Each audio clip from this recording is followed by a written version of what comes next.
29 अक्टूबर को इमरान खान की रिहाई की बात तो बहुत दूर की बात है। इससे पहले कि आपको मैं बता दूं कि अमेरिका के बाद बरतानिया के 20 मेंबरान ने जनाब बाकायदा तौर पे खत लिख दिया है कि इमरान खान बेगना है, उसको रिहा किया जाए।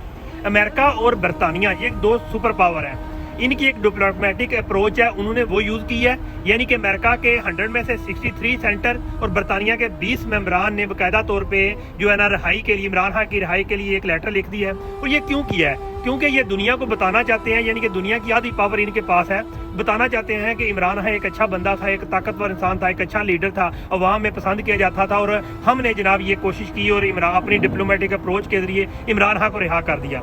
ये बात अब इमरान खान की रिहाई की आ गई। इसके बाद दूसरी बात बता दूं कि सुलेमान अकबर राजा इमरान खान से मुलाकात हुई है और इस वक्त तकरीबन सारी क़यादत जनाब पहुंच चुकी है, KP के जो है ना पेशावर पहुंच गई है। बुशरा बीबी पहली दफ़ा आपको एक सियासी लीडर के तौर पे नजर आएंगी। सुलेमान अकबर राजा को बाकायदा तौर पे इमरान खान ने कह दिया है कि मेरे आने से पहले पहले इसकी सफाई कर दो।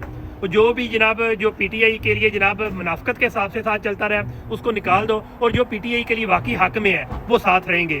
और सुलेमान अकबर राजा को आप इन जितने भी जो टिटर बिटर जो सियासतदान थे ना, जो कि इमरान खान के लिए सिर्फ टिकट के लिए लगे हुए थे, उनके लिए एक मौत का फरिश्ता साबित होगा।